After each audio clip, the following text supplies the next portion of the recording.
Manusia mampu memanaskan badan di musim sejuk, memasak makanan untuk diet yang lebih baik dan menyehatkan otak, menerangi kegelapan untuk menakutkan haiwan liar.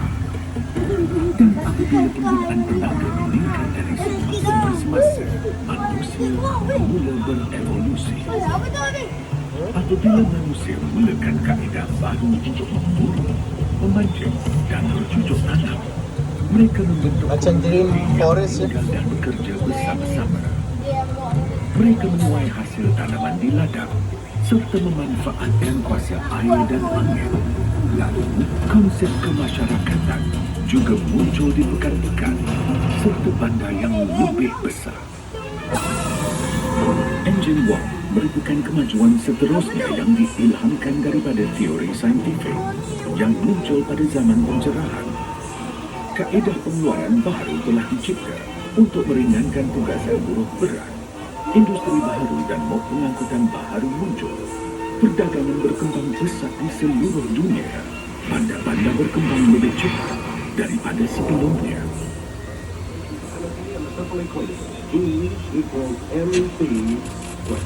Elektrik memacu kemajuan, membawa revolusi seterusnya. Apabila tenaga elektrik mudah didapati dalam industri dan juga dalam kehidupan seharian, masyarakat menjadi lebih produktif kerana elektrik meningkatkan kecekapan, mengurangkan kerja manual dan memberi kita lebih masa untuk berfikir, untuk bersantai dan berkarya. Transistor dan komputer mula mengubah kehidupan manusia ke arah dimensi baru. Komunikasi kini menjadi lebih mudah dan penemuan terkini dalam bidang perubatan, pendidikan, perdagangan dan perniagaan mula muncul dari semasa ke semasa.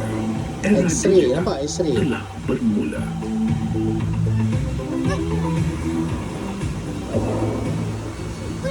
Ledakan maklumat membolehkan kita mendalami tingkah laku manusia dan alam semula jadi.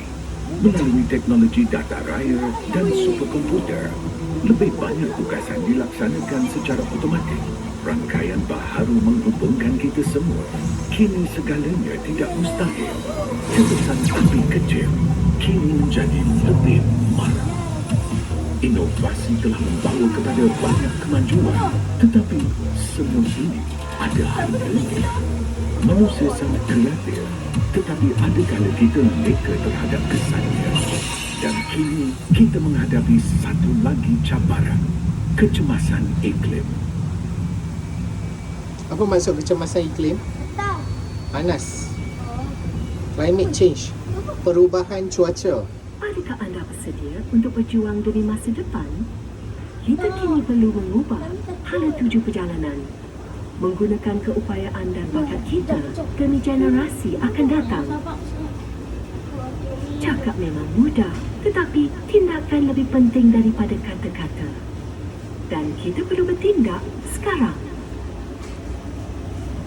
Keputusan di tangan kita.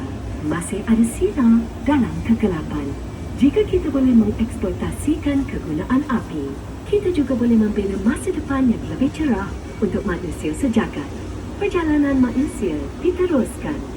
Kisah tenaga diteruskan.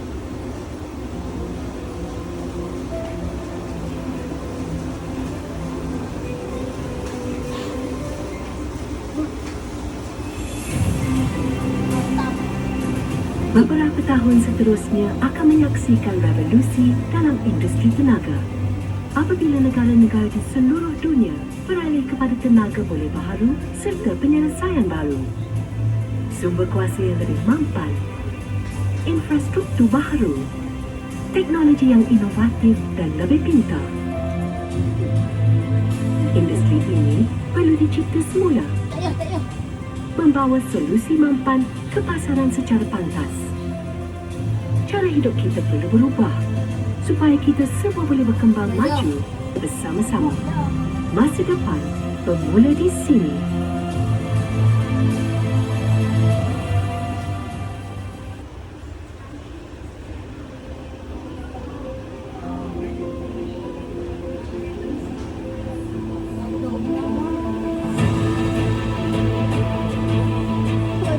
Sekarang, kita tahu skala cabarannya. Tetapi, apa pendapat orang lain?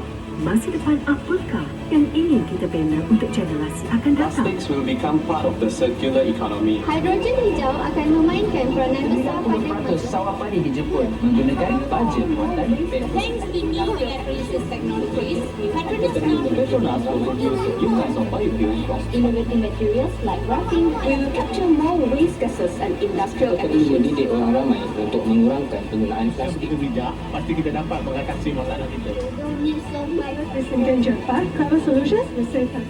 Industri plastik ini menuju ke arah penangkapan karbon, penggunaan dan penyerapan. Anak-anak saya berhak mendapat dunia yang lebih baik dan jika mereka belajar, mereka berpeluang mencipta. Ini masanya untuk perubahan, masanya untuk inisiatif baharu. Ini masanya untuk memilih masa depan yang kita mahu untuk anak-anak kita dan anak-anak mereka. Kita semua mempunyai idea tentang dunia yang ingin kita lihat. Utopia yang kita semua bayangkan dalam mimpi. Dunia di mana kita menghirup udara yang paling bersih. Cara hidup yang harmoni dengan alam semula jadi. Didorong oleh akal dan sains. Bandaraya hijau yang bersih. Sistem pengangkutan berintegrasi. Dikuasakan oleh tenaga boleh baharu. Dunia yang memberi kita inspirasi. Dunia dengan masa depan.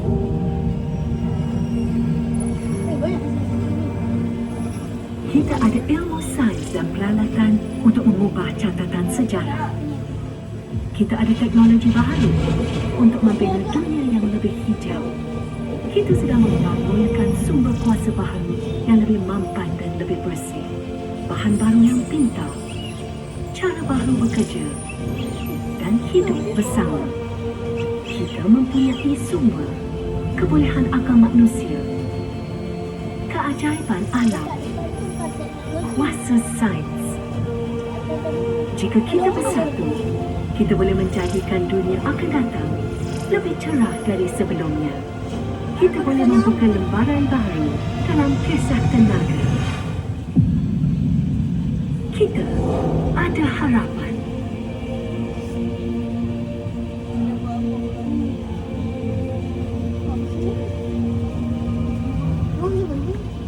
Masanya untuk membuat keputusan, bersedia untuk bertindak, terima dunia seadanya, atau cuba buat perubahan.